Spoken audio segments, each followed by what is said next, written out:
26 juin, il reste 2 jours à cette bougie weekly pour faire ce qu'elle a à faire. On va aller voir ça de plus près. Mais néanmoins, attention, aujourd'hui, on a des annonces à 14h30 qui peuvent nous laisser un joli setup. Nous sommes jeudi et vous vous rappelez que c'est demain les plus grosses annonces de la semaine avec celle-ci, clairement une des 3 plus grosses annonces du mois qui va nous laisser donc beaucoup de volatilité. Donc, on va se rapprocher de ce qui s'est passé ici en weekly, en H4, en M15 pour essayer de trouver des entrées en M1. Donc cette bougie weekly a une réaction dans cette imbalance baissière. Ce n'est pas validé, hein, on peut très bien clôturer au-dessus, clôturer même ici, je ne sais pas. Donc qu'est-ce qui se passe? On voit quand un POI baissier doit fonctionner, s'il ne fonctionne pas, ben, on est toujours haussier. Et c'est pareil en toute unité de temps. Donc nous, ce qu'on va voir, c'est en H4, puisque c'est la fractale de weekly, ce qui s'est passé. Et si vraiment on a un reversal H4, on va voir quelle liquidité H4 nous avons en dessous. Je vous rappelle qu'on n'a pas pris ce lot. On ne le prendra peut-être pas. Mais ce qui me gêne, c'est qu'on n'est pas venu chercher cette imbalance ici. Et donc en H4 avec cette fameuse imbalance weekly ici, on voit qu'on a créé un plus haut, on a pris le plus haut immédiat. Entre le moment où on l'a créé et le moment où on l'a cassé, enfin où on l'a pris ici, on a créé un plus bas. Donc je ne sais pas, hop, hop, hop, c'est celui-là. Et on voit qu'on a clôturé en dessous. Donc là, on passe baissier, on crée une imbalance baissière sous la forme, un POI baissier, pardon, sous la forme de cette imbalance. Donc reversal baissier, quelle liquidité allons-nous chercher en dessous? On voit qu'on a déjà atteint le market shift, celui-ci, mais on a un POI baissier sous la forme de cette imbalance baissière. Alors, soit on clôture au-dessus du point médian, donc on peut s'appuyer dessus et aller travailler ce qui est maintenant, ce qui peut se comporter comme un order block. On n'a pas cassé mais ça peut vraiment le faire. Donc on va surveiller cette imbalance. Mais quand on a un grand vide comme ça entre les deux, ce que j'aime bien pour confirmer la baisse, c'est de ne pas aller clôturer au-dessus de son point médian. Donc la liquidité, aller chercher en dessous, la plus près, c'est évidemment le plus bas d'hier, ici, et c'est le lot immédiat, hein, le lot qu'on a créé. On voit qu'on n'a pas d'imbalance, on n'a rien entre les deux. Donc liquidité en dessous, si ce POI fonctionne, ça va être ce plus bas. Ensuite, on a ce gap d'ouverture de début de journée à fermer, hein, ici. Donc, on a cette liquidité à prendre. Nous étions donc haussiers. Chaque fois qu'on prend un plus haut, on surveille le bas qu'on a créé. Et quand on a pris le plus haut immédiat ici, on a créé ce niveau et on voit qu'on a clôturé en dessous. Donc, c'est un reversal. Officiellement, nous sommes dans cette trend-là. On peut tracer un Fibo, hein, comme on le fait ici, avec le point médian à ce niveau-là, l'équilibrium à ce niveau-là. Ça m'arrangerait bien parce que c'est un niveau qui compte avec le gap d'ouverture de début de semaine dernière et le plus bas de ce gap à fermer. Ici, nous avons notre OTE et nous avons aussi une imbalance. Donc, on a vraiment beaucoup de choses en dessous. Et comme on a ce reversal H4, on se dit voilà, pour aller chercher tous ces niveaux, ou même pour poursuivre la chute et qu'en weekly, on clôture sous le plus bas de la semaine dernière, ce qu'on n'a pas fait pour le moment, il faudrait que les POI baissiers fonctionnent. Qu'est-ce qu'on a? On en a un sous les yeux, notre fameux H4 et surtout son point médian. Donc la bougie H4 actuelle, il lui reste 32 minutes, elle va se clôturer, elle a trouvé sa conclusion à l'open à 9h. Et quand c'est comme ça, admettons qu'elle clôture comme ça, je me dis voilà, elle est haussière.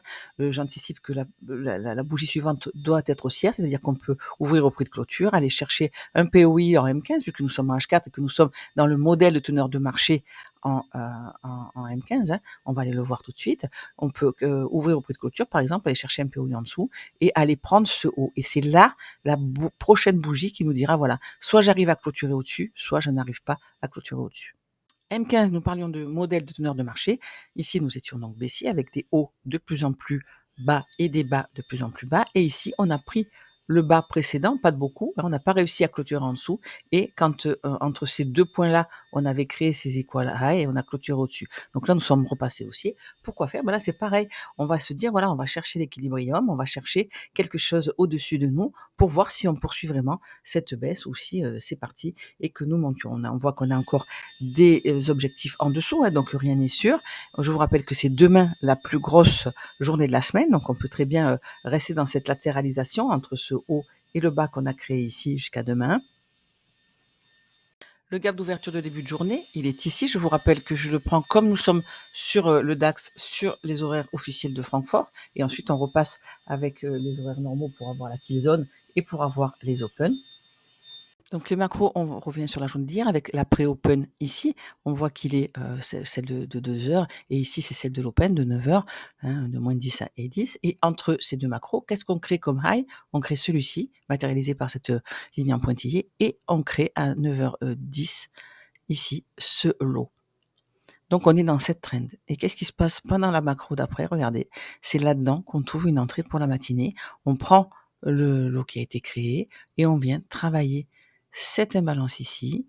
Donc on l'avait déjà travaillé, on avait laissé ce haut et là on a impulsion baissière, on prend le haut immédiat, on clôture sous, on prend le haut immédiat, on clôture sous le lot créé, on laisse une imbalance, ça c'est une entrée pour aller chercher les niveaux en dessous et on voit que c'était, un beau short. Donc voilà comment je traite ces 2 macros de l'open, après open et celle de 9 heures. C'est dans la trend créée entre le plus haut et le plus bas, à ces horaires-là que je trouve une entrée pour la première partie de la matinée.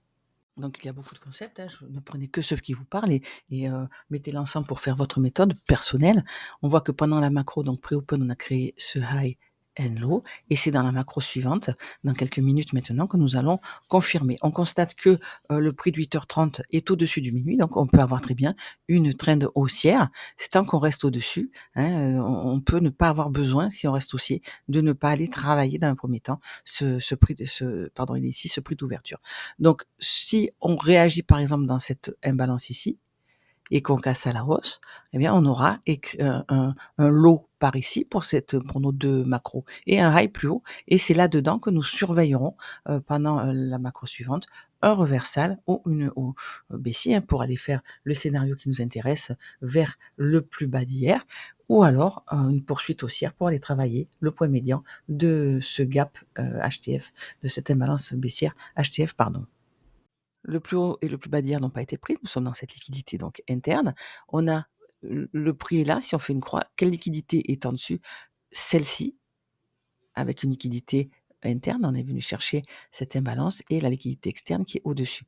Et en dessous de nous, là, on a une ligne de liquidité, on a pas mal de déséquilibres à aller chercher et donc nous avons, le point médian du gap d'ouverture d'aujourd'hui, on a, le haut du range de l'open de minuit, on a minuit en dessous et cetera. Donc on sait que ça, c'est la première imbalance M1 d'hier et on sait qu'elle est valable plusieurs jours. Ça tombe bien, regardez, c'est aussi sur le point médian, du gap d'aujourd'hui et c'est aussi sur le haut du range. Donc vous voyez, on a des confluences, il faut s'en servir. Si sur un niveau comme ça, on a un setup pendant une macro, bah, moi je le prends parce qu'on a beaucoup de confluences et c'est à haute probabilité. Donc 8h et 8h40, c'est aussi une macro qui saute toujours, je sais pas pourquoi elle s'enlève tout le temps, mais en général, entre les 2 macros qui nous intéressent, quand il y a un reversal, vous remarquerez qu'il se fait souvent pendant cette macro ici. Donc voilà, c'est 8h30. De toute manière, moi ce qui m'intéresse, c'est l'open. Vous le savez, je veux vraiment avoir des confirmations, hein, et je les ai en général, à l'open. Donc voilà, on est en train à gauche, est-ce qu'on va créer un BPR? Je ne sais pas. Ça, c'est joli, mais il reste 5 minutes à cette bougie M15 pour confirmer, c'est-à-dire ce vide de liquidité, hein, imbalance haussière ici